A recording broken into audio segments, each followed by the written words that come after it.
Hey everyone, and welcome to this edition of the Payoff Pitch. I'm Chris Steele. I'm going to be joined by James Vecchio in just a little bit as we recap this week in fantasy baseball and kind of take a look at what's going on around the league. Right now, before we get to the main topic at hand, which is going to be a delicious bashing of the bloated corpse of Tony LaRussa, I want to start off tonight by talking about prospects that are making their big league debut. The biggest one, of course, is Jared Kellnick of the Seattle Mariners, who made his debut this week and has already gone 4 for 5 and looked like he's everything as advertised in his debut so far for the Mariners. One thing that they really need is a spark plug right now because they're getting no hit by literally everyone who's alive. In their last 171 games, they've had 4 no-hitters thrown against them. So that's what the M's have going for them up in Seattle right now, is every pitcher can't wait to take on the Mariners. You look at that Mariners squad, they do have a lot of swing and miss variables in that lineup. Kyle Lewis is the rookie of the year from last year, but if you look at what Kyle Lewis has done this year, he's been kind of just a bopper. He's going to be around a little over 200, maybe in the 220 range, and he's going to hit you some bombs. If you can afford that in a fantasy baseball format, he might be a guy worth investing in. But if you want to win more categories than just home runs, you're going to have to start to consider other players because he's not going to be a player who hits for average. Now, to get back to Kellnick, he already showed what he can do. He's hitting for a high percentage. He stole his first base last night. He was the first player to actually reach base against Spencer Turnbull when the Mariners took on the Detroit Tigers, and Spencer Turnbull ended up throwing a no-hitter. Kellnick got his way on base with a walk, turned it into a double by stealing second, his first big league steal. So that's something you have to take into consideration, is this is a toolsy player. It's something that a lot of people are very excited about. I know that a lot of people are excited by Jared Kellnick. I'm more intrigued by Julio Rodriguez. I think Julio Rodriguez is going to be the player that is really a head turner once he makes it into the league, which could be as early as the end of this year, maybe the beginning of next year. I think Julio Rodriguez shows he has more power, and I think that's more intriguing to me. I am one of these guys who buys into power more than I am a guy who can hit for percentage. The problem I see with Kyle Lewis is that Kyle Lewis just doesn't have enough of that power potential, but at the same time, ability to make good contact. When he hits it, he's hitting it a long way, but he's not hitting it hardly enough. If you kind of look at what he's been doing this year, it's been a tough road for somebody like Kyle Lewis. And part of that has to do with injuries, too. You can't blame everything on just a poor performance. Part of that might also be that Kyle Lewis did have a lot of scrutiny coming into this year because he got off to an amazing start last year in 2020. Then he cooled off in the second half, if you can even call it a second half, because of the 60-game season that we went through last year. So that's something where if you look at what Kyle Lewis is doing, I think there are a couple reasons to be concerned this year. Just overall, he's a good player, but how often is he going to be making that solid contact? I think that's something that's really going to dictate a lot of how he turns out as a player going forward. Just to get back to Spencer Turnbull, throwing a no-hitter, it's an incredible feat. Spencer Turnbull is somebody that I wrote about last year for fantasy's sake, and I talked about how impressed I was by him and that he was a potentially good buy. He's starting to get closer to 30. He's kind of been on the radar for a couple of years now, but not in a good way. His ERA has always been pretty high, and he's going to take a lot of losses because he's on the Tigers. But if you look at his peripheral numbers, he's putting up great numbers. The problem is that if your league values wins and losses, you're going to not be a Spencer Turnbull fan. You need those players who are going to show up, and you're going to need those players who can turn out some power numbers for you, get a lot of strikeouts, be a player who's going to earn those victories on good teams. Spencer Turnbull doesn't give you that. Spencer Turnbull is a player that has to really overcome the deficiency of his own team. And that's problematic because when you look at somebody like Spencer Turnbull, he's not going to strike out a high rate of players. He's an innings eater. He's a solid pitcher. He's more of a baseball guy than he is a fantasy guy. And that's why I think he's a good player to have to your team. But I cut bait on him during this offseason. I kind of regret it a little bit because I feel like I could have got in on him at a really good value. And instead, I turned away from him just because of the team that he was on and got discouraged by that. So maybe that's the ultimate takeaway from this situation is not to think too much about the team that the player is on, but evaluate the player themselves. If we evaluate the player themselves, I think we have a better idea of what we're going to value overall. And I think that's what we really need to find out going into our off season when we're making decisions on our roster, things like that. When we're looking to shake things up, Spencer Turnbull isn't a sexy guy. He's an end of draft player, but Spencer Turnbull threw a no-hitter. Spencer Turnbull's been very good this year. If you look at roster resource, Spencer Turnbull is way up there, and especially because of what he just recently did. But overall this season, he's been good. You look around at some of the players that are just putting out great performances right now, and it's unbelievable. Spencer Turnbull is 40th in the power rankings for roster resource.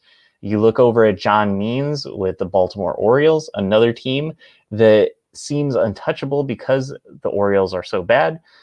John Means is going to take a lot of losses because that team is not competitive. John Means is 8th currently as a pitcher in MLB in the power rankings according to roster resource. And these are players that get overlooked because of the team that they're on. And people need to take into account that you can get good value out of these guys. If you can find the right people, you can get the right things going from a fantasy perspective. If you're looking to try to turn things around and just put together a couple of those guys, build the nest kind of to a degree. If you're able to put those guys that can be very good around your superstar that is the pillar and the foundation of your fantasy team, I think that's something that's going to help you out in the long run. Getting back to what I was looking for with Kyle Lewis. Kyle Lewis is a player that I think can be good, but he's just got, I don't know. I think I've lost faith. That's essentially where I'm at this point, is what I've seen this year doesn't feel representative of what he could have been when he was the AL Rookie of the Year. And I know it's just one year after another. Right now, he is 24 games into the season. He's got 20 hits and only 3 home runs. Last year, he had 11. He got off to that blistering start, and then he faded after that. So Kyle Lewis might be somebody to think about in terms of selling high at this point because his name still carries some weight. He's still the AL Rookie of the Year. Next year, if he continues to have a disastrous year this year, next year that value will not be there. And so that's where you have to start to worry about guys like Kyle Lewis. Just running down some of the names on the top 100 baseball prospect list, we've got some potential debuts that are going to make a lot of waves. Mackenzie Gore potentially could be up at some point this year. Key Brian Harris is a player that I was really excited about and I think is the real deal, but his injury at the beginning of this year has sidetracked him. He's still on the mend, trying to come back. And Nate Pearson is somebody with the Toronto Blue Jays who people have been excited to see because that velocity is unbelievable. But at the same time, we need to see it at the major league level. Every time he gets there, there's some impediment. Either it's an injury or he gets blown up and has to go back down. we're going to have to see a little bit more. Kristen Pache has been really interesting with the Braves. I think there's more glove than there is bat there, and so the fantasy value of him is down overall. I wouldn't think that he would be something that you could really invest in fantasy-wise and expect a big return in this year. I would wait and see more than anything when it comes to Christian Pache. So that's going to be something we have to just kind of evaluate a little bit more. Somebody that I think a lot of fans are extremely excited about is Bobby Witt Jr. with the Kansas City Royals, and he's going to be up sooner rather than later.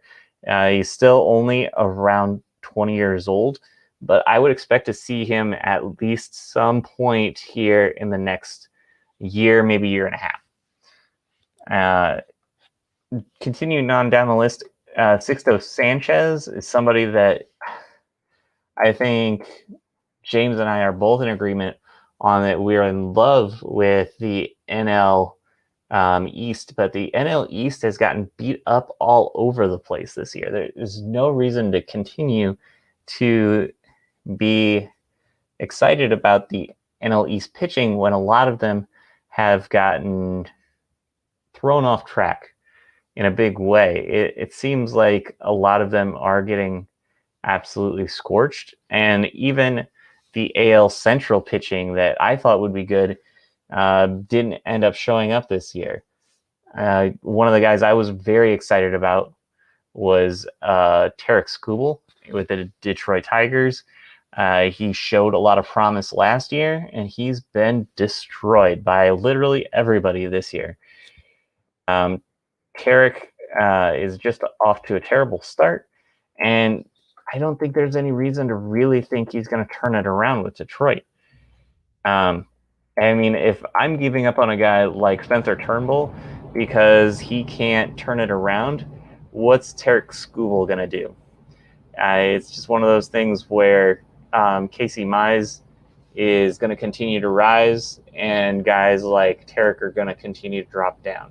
And that's problematic because Skubal looked like he had some good stuff. He had some strikeout numbers. He was a player who looked like he was on the rise.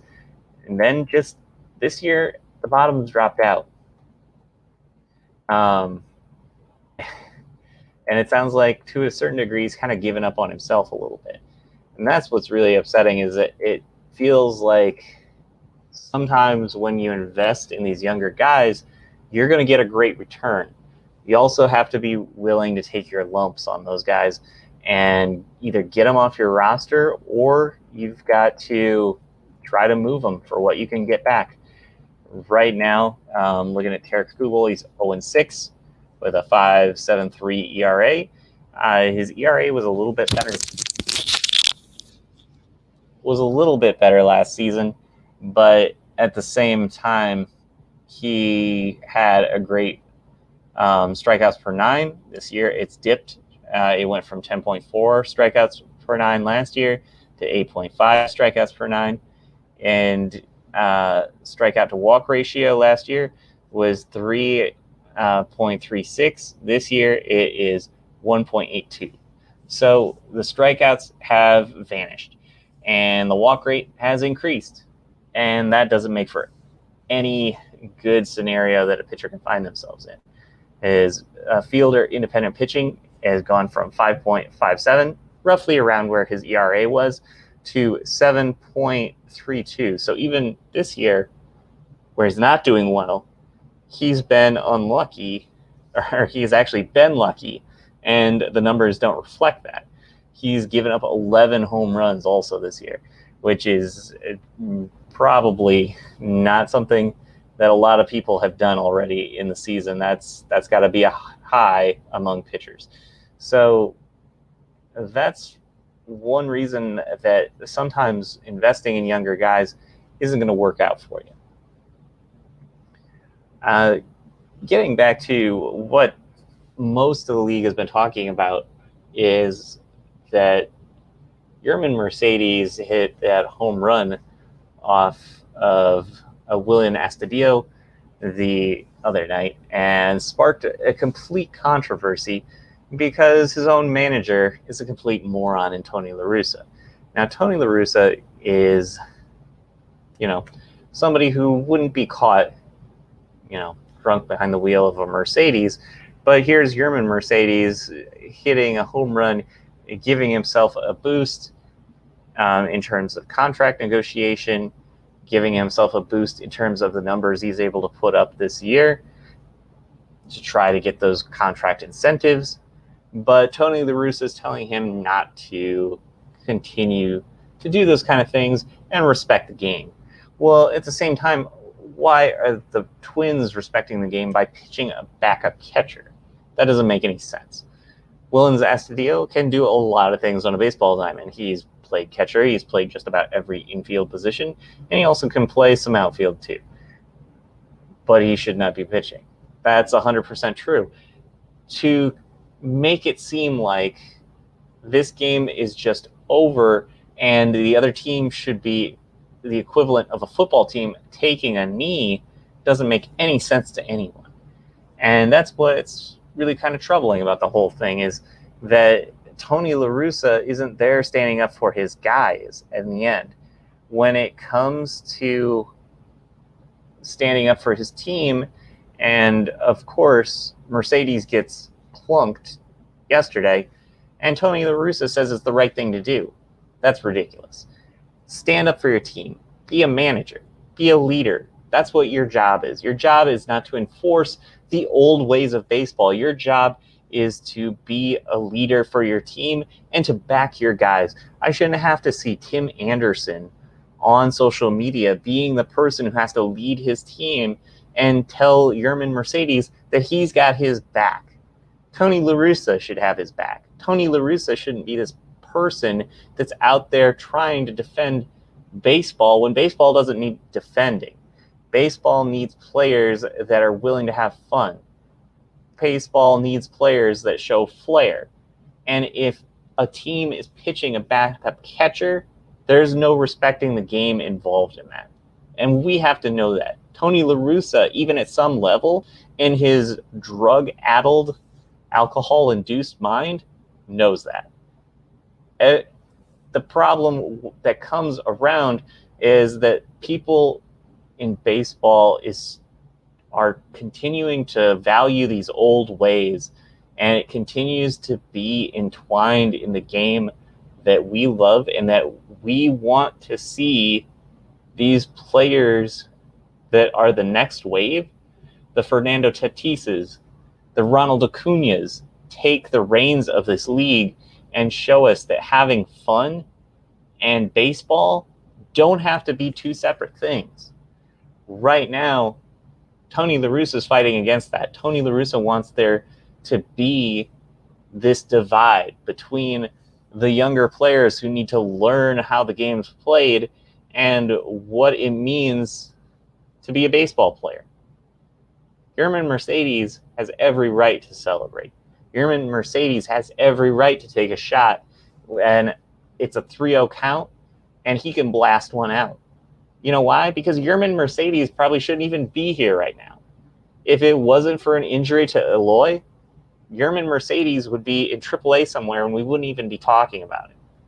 This is a guy who's going to potentially get a contract out of being a player that makes the most of an opportunity here. He had an opportunity against the Twins.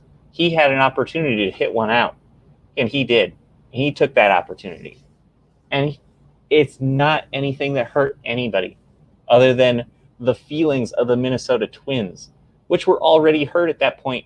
You know why? Because they were down 15-4, and they had given up on the game. That's what it is. When you have a position player pitching in a game, you're done. You're over. And if they want to treat the game that way, then Yerman Mercedes should hit one out on him. Yerman Mercedes should cartwheel around the bases. I don't care. Because you know why?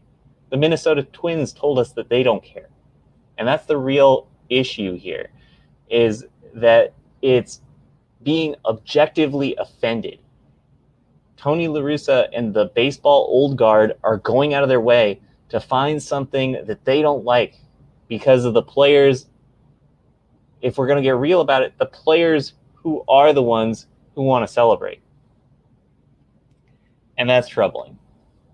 That's why we need to look towards these younger players and what they're doing, because what they're doing is showing us that the game can be both exciting, it can also be a piece of history, but it doesn't have to be treated like a morgue. It doesn't have to be treated like something that we don't really care about anymore. And with all the things that are wrong with baseball, with all the players that are continuing to get injured on a weekly basis, we need a reminder of what is fun about baseball and the reason why we watch these things. Because without that, we're in trouble. And one thing that isn't going to be trouble for you is our sponsor for tonight. That's Yard Barbers. Hate spending those long summer days doing yard work? We have just the solution. Yard Barbers LLC. Yard Barbers LLC is a local, fully serviced lawn care company looking to provide the Quad Cities with quality and affordable outdoor services. Don't wait and fall to the back of the line. Contact Yard Barbers right now for a free yard evaluation and estimate. Find Yard Barbers on Facebook at Yard Barbers LLC or send them an email at yardbarbersqc@gmail.com. All right. Now, kind of just looking around the league, one thing that I couldn't really get over is Zach Plesac continues to be an outstanding pitcher. This is somebody that I kind of targeted looking at this year, and I thought there was going to be a regression there. Zach Plesac doesn't do anything exceptionally well, but he continues to put up outstanding numbers. Shane Bieber is obviously the ace of that staff every single time. Zach Plesac, though, is ranked 61st on Roster Resource in terms of their pitching power rankings. Zach Plesac is just continuing to be a solid option over and over again, the same way that Aaron Cavell has. Tristan Mckenzie is another one of those players, kind of like Tarik Skubal, that I thought was going to be a major star this year. But instead, Kristen Mckenzie is kind of faded to the back of the pack a little bit here. He's ranked 152 on the power rankings for Roster Resource. Tristan Mckenzie seemed like last year that he really had things figured out, and now he's kind of let a few things slip. And I think when you see that in a young player, there's got to be the adjustment to the adjustment. It's something that James has talked about on the show before, is that you need that adjustment to the adjustment in order to get on track. And the Ks per nine for Tristan Mckenzie have actually gone up this year. The problem is the walks per nine have gone from being 2.43 in 2020 to 8.04. So the walks have gone up dramatically this year, and that's really hurt him. Overall, his ERA last year was 3.24, and then his ERA this year has gone to 5.79. His ERA last year is independent ERA, his fielder independent pitching was very similar to his ERA last year, and this year it's showing he's even a little bit lucky. It should be a little bit higher in terms of his ERA. So Tristan Mckenzie is somebody that probably does need a little more seasoning. He's a guy who does look wispy thin out on the mound. So you want to try to find a way to take into consideration that sometimes these guys are going to fail. But this might be a buying opportunity for you too. If you look around the league and you see somebody like Tristan Mckenzie, somebody's going to be giving up on him. That's the way that these things work, is in order for you to have an opportunity, you have to try to go out and get somebody when you think their stock is low, but there's a reason to think that they're going to rebound. And I think there's a good reason to believe that Tristan Mckenzie is the kind of player that can rebound.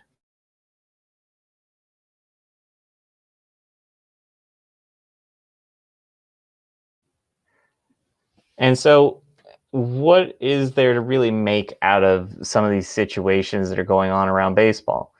Uh, we saw Manny Machado take a slide against the Cardinals that looked like it was very dubious, and Manny already has a bit of a reputation there too. So, of course, people were out for Manny, and deservedly so. It looked to me like he was trying to kind of avoid contact as much as possible. That's where we're at, though, is that we kind of have to look at everything and take a second look to see what somebody's intent is. And Manny's got a history. And because of that, history is not going to be on his side when it comes to dirty plays like this, things like that. It's going to be difficult to take Manny's side and defend him when he's got this past behind him. One player that's really caught my eye recently is Josh Fuentes. He's looked really good for the Rockies this year so far. I kind of believed he would just be a guy. It seemed like because, going into this year, when you're trying to put things together, you're of the belief that, they're going to have Nolan Arenado at third forever. Josh Fuentes doesn't really have a spot anywhere. So once Arenado moved on to St. Louis, you start to look around, and maybe that mentality of fantasy football takes over a little bit. Who's going to be somebody that benefits from this? It seemed like the person that benefited most from that was going to be, Ryan McMahon. He did. He made the most of those opportunities. He's having a massive season. But Josh Fuentes has really started to show that he might have something going on here. The last few games, he's really started to show those power numbers when it seemed like that was going to be the thing holding him back. Josh Fuentes has been kind of getting a cup of coffee on and off again for the last 2 years, 2019 and 2020. He's got about 70 games under his belt over the past 2 years. This year, he's already played in 40 games, and he's hitting 260 with weighted runs created plus of 73. So not good there, but he's put up some decent power numbers. He's already got 4 home runs, and I think the thing that I like about him most is that he got off to a rough start, and now he's actually starting to turn it around. He's already knocked in 24 runs. If you look at that, that's going to be something that's going to be valuable for you there, because he is hitting in those clutch circumstances. So if players are on base, Fuentes has been good. And overall, he has room to improve here. So he might be a good buy low type of player. And I think one of the things that I've also really been thinking about is Jack Flaherty. Jack Flaherty is back in a big way this year because COVID hit him hard last year. It hit a lot of the Cardinals hard. It was a tough year for the Redbirds, and I think they have rebounded, and Jack Flaherty is the one who's benefited the most from this. So Flaherty just had his worst season as a major leaguer last year. Now all of a sudden he looks like he's in contention for the Cy Young, and he has reason to be. All the stuff has always been there. He's always been an elite pitcher, but last year made you question it because there were so many headwinds, so many things that seem to just continue to get away from the St. Louis Cardinals. This year, Roster Resource has him ranked 17th in terms of the pitcher power rankings. So that's great to see. Adam Wainwright has actually been able to succeed when a lot of people believed that, me being chief among them, believed that last year was going to be the benefit of him just having a short season, being at the end of his career, and just, going out there every single time and throwing his heart out, knowing that it could be the last time. This year, he's continued to be pretty impressive, 79th on Roster Resource in the power rankings. So Adam Wainwright has continued to do well overall. We've talked on this show several times about Alex Reyes, just how great he's been out of the pen. Giovanni Gallegos is another player who's outstanding as a setup guy. But Reyes is going to get those saves, and that makes him even more valuable. So going into that, we want to talk about a couple things that we might be looking at in terms of fantasy. One connection we have here at For Fantasy's Sake is with Monkey Knife Fight. Monkey Knife Fight is a daily fantasy sports gaming website for the casual sports fan that is simple, fun, and easy to play. Users determine which superstars compete in the day's professional sporting events and will record more or less than the contested line provided.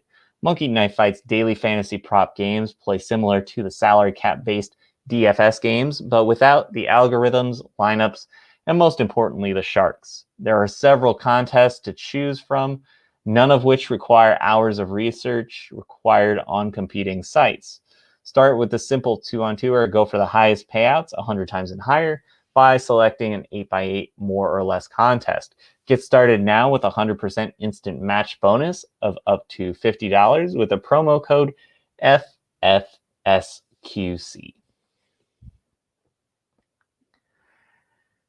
And Sean Manaya is another player that I've been interested in. Here's the thing about Manaya. He's been good. He's been bad. He's been everything.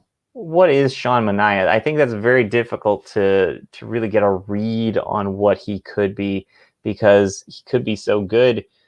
And at the same time, he pitched the other day and he gives up 3 earned runs. He gives up 10 hits, though, in the meantime. And that's where you're going to get into trouble. He almost had a no-hitter, and then he lost it late. But then he comes back the next game, and he gives up 10 runs to, I think it was the Houston Astros. So a good offense, but he gave up 10 runs after almost throwing a no-hitter. So it's very difficult to read what to expect from him. I think he's a good pitcher overall. That's why he's on one of my teams. But you want to find pitchers who can be consistent. And Sean Manaya is a pitcher who you may be better in selling high on, because if he's going to be a player who's going to be great one day and going to be awful in that next start, what are you going to get? And you need players that you can depend on more than anything. If you can't depend on him being a lock in your lineup, does he really help you out? He might be better as a trade chip, especially if you can try to find somebody that will take him, especially after he started to look pretty good. Luis Castillo is last in nearly everything in baseball as a player. And that's somebody that James said on the sly you want to try to get on your team. And I don't know why Luis Castillo is this way. It seems like he's awful, and then he's great again. So I'm 100% behind this kind of idea, because he's still a young pitcher. That talent is all still there. Why not invest in him, stash him for a while, see what happens next year? Because he has had this happen before, where he looked like he was very good, and then he looked like he was terrible, and then something happened. He figured it out. If he can do that again, you're going to be the beneficiary of that. If it doesn't turn out to happen at the beginning of next year, cut bait. There's no reason to worry about it. I think one of the things that I've taken away from talking with James on the show is that when you do have a player that you want to invest in heavily, you're going to stick to your guns on those guys that you draft high. But if you don't have to invest too much in somebody, you can cut them loose. Don't worry about it. I know that having players on your team, those players become your guy. And in my case, and a lot of other fantasy managers' cases, I think we all start to believe our roster is too good. We believe in ourselves. We believe in our players because they're our guys. We overvalue our roster. Don't overvalue your roster. Don't miss out on opportunities to shake things up and make your team better. Make your team better any chance you get. And I think adding somebody like Castillo at a low value right now is going to benefit everybody else in the long run. So we're going to wrap things up just a little bit early this week, since it's going to be me solo, it looks like, for the most part. One player that, and this is just a me thing, I'm in love with every single year, Jonathan VR. Jonathan VR is my dude. I always find myself waiting on him to find his way to some playing time, and he has definitely found that right now. The are desperate for any who is to be able to make it onto the field. Watching Kevin Pillar absolutely smashed in the face, and now he looks like Shrek. I think that there's going to be a really good opportunity for VR to find his way into playing time at the top of this lineup.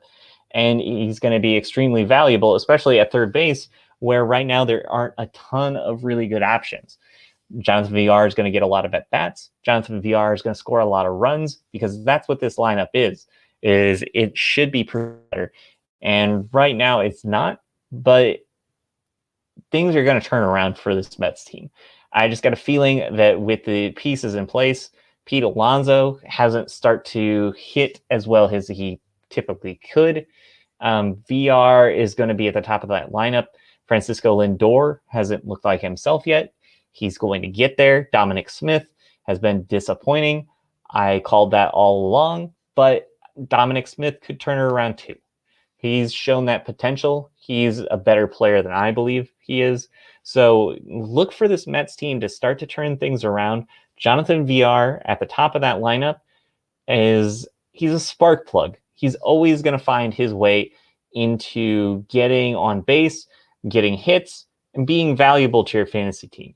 Look at Jonathan VR as a potential buy or get him off the waiver wire right now because you're going to get him for nothing. Jonathan VR's a guy, but he's a good guy to have on your team because, like I was saying earlier, he's one of those players that can elevate your great players even higher because he's going to just be consistent and a good player that you can add on your team and just help your team get to where it needs to be.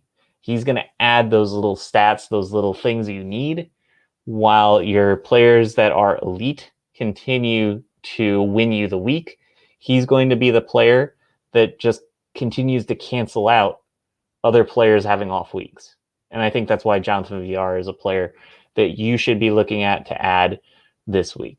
So as we wrap up tonight, I just want to highlight real quick that we do have for fantasy sake gear. Check out our website at forfantasysake.qc. And you can find all our gear there on the shop. It's at the top of the page.